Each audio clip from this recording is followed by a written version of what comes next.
How do we build an aesthetic physique while working a job? Guys, if there's anything I understand, it's building a physique while working long hours. And I've done them all, guys. I've been a forklift driver, I've been a bricklayer's laborer, concreter, roof tiler, factory hand night shift, working 11, 12-hour days. And I've been doing that since I was a little jit. So I know how to build a physique while working a job, and there's some hacks and some tricks and some ways to structure your day to make sure you're not burning out, you're not overtraining, because I believe jobs can really hinder your success. And there's this big notion out there that because you work a job and because you work long hours, I know you boys are using that as an excuse to not work out, but it's entirely possible. And I mean, we have done it. Yeah, not only did we build a physique while working a job, we were building a business as well. We were living by ourselves. The only excuse you might still have is if you have kids. I know that's like one of the biggest excuses is, oh, you don't understand what it's like. Once you have kids, you got no time for yourself. My bro, you got 3 hours a week to go to the gym. Don't fucking lie to me. We also coach guys that have kids, work full-time jobs, 11, 12-hour days, and they're still managing to make great successes in their fitness journey. Yeah, it's literally just all about how you structure the day, how you structure your nutrition. So the first thing you need to decide is, when are you working out? When is the time that you are structuring for the day to go and work out? And when is the best time of the day to work out? Because work takes up most of the day. So you have two options, right? Especially if you work like a full-time job and you have the exact same hours. It's to lift in the morning before work or to lift after work. So lifting in the morning is best if you have a job that is extremely physically draining, or you start later in the day like 9 a.m., 10 a.m. Most of my job career, I was working very early hours. Like I was getting up at like 4 a.m. I had to be on site at 6 a.m. I was going very far away. There was no chance I was getting up at like 3 a.m. Even though I was a bricklayer's laborer and it was extremely draining, I couldn't wake up like 2 a.m. to go to the gym. It wasn't happening, right? So for those type of guys, that's when it's best to be an evening lifter. But the key with this is to not go home first. Yeah. Because you know what happens when you go home after work, you sit on the couch or you sit down anywhere, you lie down on the bed to charge your phone, you're gone. It's wraps. Yeah. You might be able to go to the gym, but you're extremely like lethargic and it takes a lot of willpower after that. So pack your gym clothes and go straight to the gym. You'll be so glad you did it, because then when you get home, you're done. Yeah. Relax, right? Crack open the beer. But yeah, ideally, if you want to optimize the most for still having energy in the gym, ideally you want to be going in the morning. And then you can use all of your energy in the gym, and it's okay, you can just doss about at work. Because guys, we know gains are more important than your job. I mean, especially in 2025, AI is going to take all the jobs. Don't let me get into conspiracies, but I believe trying really hard at your job and really being like a super soldier at work is just gay. And we'll get probably the most important thing out of the way right now. It's to lock in your meals. This is the highest leverage thing you can do to build a good physique while working a job. It is to meal prep. I preferred to do it on a Sunday. My entire working career, that's pretty much what I did. I'd meal prep everything on the Sunday, and I had all my meals for the week, and it would be structured around my fitness goal. Okay, you've got cutting, you've got maintaining, bulking. You want to be learning how to meal prep, packing yourself high protein snacks so you don't get hungry throughout the day and you're keeping your protein in check. And it blows my mind that I don't know anyone that does this well. When I was working jobs, I was the only guy at every job I've been to that meal prepped their meals. Literally everyone else at work would just like find food along the way. They'd go to the food van, or they'd buy like just packaged food, bring in stuff that I wouldn't even qualify as food. If you're trying to do that and lift, you're going to extremely hinder your progress. Yeah, and Craig is going to make fun of you, bro.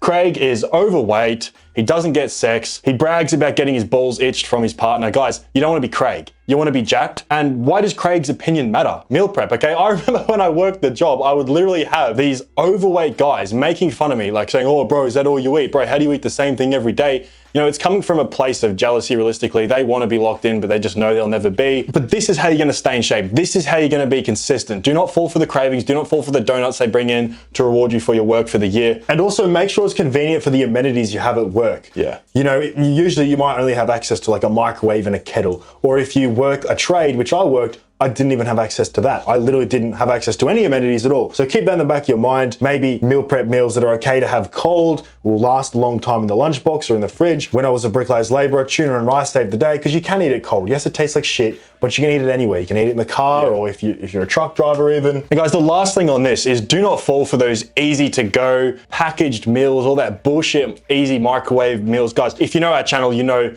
we tell you not to eat this shit, guys. This is the downfall. Yeah, these big companies will market to you as convenience, but if you've actually meal prepped before, you know that it's no more convenient than just cooking one day some nice, fresh, whole foods. This easy to go, convenient food is extremely bad for you, extremely bad for your gut health. If you want to know how to do it, you can literally just join the school group. We've got tons of videos on how to meal prep, in-depth videos on how to structure meals for you, or you can literally, you don't even have to join that. You can just go to our YouTube channel. We've got tons of videos on meal prepping. And not to mention that packaged food is way more expensive. I don't even know how people afford it. So how can we actually leverage work to your advantage for gains? These are some pretty cheeky things that I've found out throughout my working career before I did this as a full-time job, because we all have to go to work. So let's leverage it to get jacked. This also applies for school as well. School is essentially like a job, except you don't get paid and you have to sit there and listen to bullshit. So 4 liters of water within arm's reach. Most jobs are very boring or tedious, and you're always going to try to do the most stimulating thing within closest proximity. So if you have a big jug of water like this guy, you're most likely just going to drink water out of boredom. And I found I used to easily get down 4, 5, 6 liters of water a day simply because there's nothing else to do. Heat up your food before your lunch break, especially if you're like a bigger guy or you're bulking.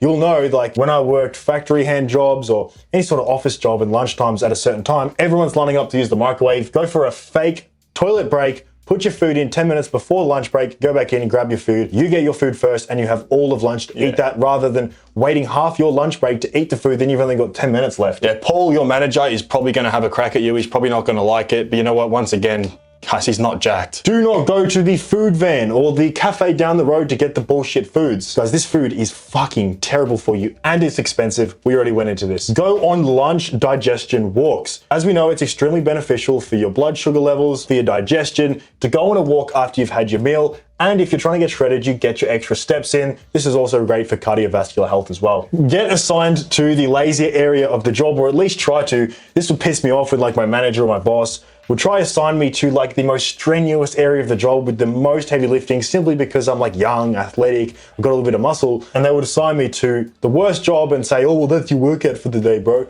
No, it's fucking overtraining me and it's not optimal lifting, and it fucking pissed me off, right? Yeah, that's just generally so aggravating, guys. You want to be assigned the laziest area of the job. You don't want to be in these high stress environments, being exhausted before you even get to your workout, your actual workout that's actually focused around hypertrophy. These guys just don't understand. But guys, I understand you. This is why I would always work my way up so I could just sit on the forklift or sit in the office. And I would literally do it for the sole fact of recovery. We want to recover as much as we can at the job. So a few, like if you don't have a job right now and you just want to make some cash and you're looking for a job to get, forklift driver, you literally sit on your ass, you make decent money. Factory hand, usually you're just standing there at a production line. And on the topic of recovery, this is extremely important, especially if you work a labor job or something of that nature. And even if you work in any job, really, humans realistically aren't supposed to work jobs. It's extremely bad for you, very bad for your stress, things of that nature. I'm not going to get into it, but sleep. This is a non-negotiable. And I put 8 to 9 hours. Some guys will say 6, 7 hours, you'll be fine. No, if you're working a job, you need to be getting your sleep in, especially if you're trying extremely hard in your workouts and you're actually pushing yourself like you should be. 8 to 9 hours is realistically what you need to recover, especially because I know some guys count the time that they get into bed as their sleep. No, this counts as REM sleep, so you need to be getting your sleep. Caffeine cutoffs, I would have your last coffee at the end of your job. If you're following our protocol, you'd be going to gym straight after your work, you'd be packing your clothes, going straight there. So have your pre-workout right as you leave, and then that's the last bit of caffeine you have. It's gonna help with your sleep, recovery, everything. Stress management. Guys, never let anyone in your job stress you out. Your boss is a loser. Realistically, guys, okay, I cannot fathom this enough. I ruined an entire year of lifting, being extremely stressed out, thinking my job was important, and it might be perceived as important, but there are tons of jobs out there. Guys, you should never let anyone manipulate you or stress you out or put pressure on your back. Okay, I know as men, we're wired and we're geared to be in this like hard work, you know, locked in sort of mode, and we want to push ourselves. As men, that's just in us naturally, right? But the job is not the place to do it. They will squeeze every single bit out of you if they can. They will push you to your limits simply because you're on an hourly wage for a lot of the time, unless it's incentivized to work harder. Guys, you are not serving yourself. You are getting ripped off if that's the case. Your job title, what it says in your job title, is your job. You should never do any more than that if you're getting paid the same rate. Look out for yourself first. Yep. I have literally got fired and lost jobs because I will not let managers or bosses manipulate me or stress me out. I will just say, see you later, or walk down the road and get a different job. Yeah, stress is the biggest killer, guys. I really fucked up my first year of lifting. I think this is very overlooked. We get into this in the school group, but being overly stressed, having your cortisol sky high is extremely bad, not only for your health, but actually for gains as well. It's gonna hinder you. Your hormonal environment plays a massive role in how your physique looks. So this should be right at the top of your priorities list. And I also will say, if you are job maxing or you're career maxing and you actually have a pretty prestigious role, right? You have a good qualification, you're climbing up the ranks, you're gonna be a doctor, an engineer, or something that's actually really important and something that's virtuous and that you actually wanna do, right? Don't bullshit yourself. If it's something you actually want to do and you actually wanna become important at, okay, maybe prioritize your job a little bit more in your career and making more money if it's gonna make you more money. Yeah. But a lot of jobs these days are bullshit. Realistically. Yeah. But just always put yourself first, okay? Because I believe, and this is our philosophy, working for yourself is the end goal, okay? I want you to just leave this video with that aspiration because I think it will really serve you, and it served us in incredible ways. I know I sound like a broken record, but in the school group, we've got an entire course on how to actually monetize your physique once you've built yourself a good physique. Yeah, because believe it or not, although we don't have many subscribers, right? You might look at it and you might see our Instagram, we're not that big. We're living full time off it because there's ways to leverage your social presence really heavily to actually work for yourself. And I believe working for yourself is the best thing you will ever do in your life because it makes that switch from trying to work as little as possible and just waiting for time to pass to trying to work as hard as possible to elevate yourself. It does so much things for your mindset and for your happiness and fulfillment in general. Yeah, and you can obviously structure your day around the most optimal way that you like to work out. You can actually take your time with your meals and cook it at home and carb up before training properly. It has ascended my physique massively by working for myself because we talked a lot about stress management and don't let your boss stress you out. And there is a reason for that, guys, because when bodybuilders step on stage, the number one thing they're prioritizing is the hormones. They're injecting hormones. They're injecting like 2 grams of test. Those guys you see up on stage, they are injecting hormones because that makes the biggest difference. And if your job is stressing you out and you're overtraining and you're not getting your recovery right, your hormones will be tanked. And I see this all the time in the workforce. These guys that are constantly bloated, irritated, inflamed, they show terrible health markers, and I can guarantee their testosterone and all their other health markers are in the dump. And it's easy to do because humans are not supposed to work these high stress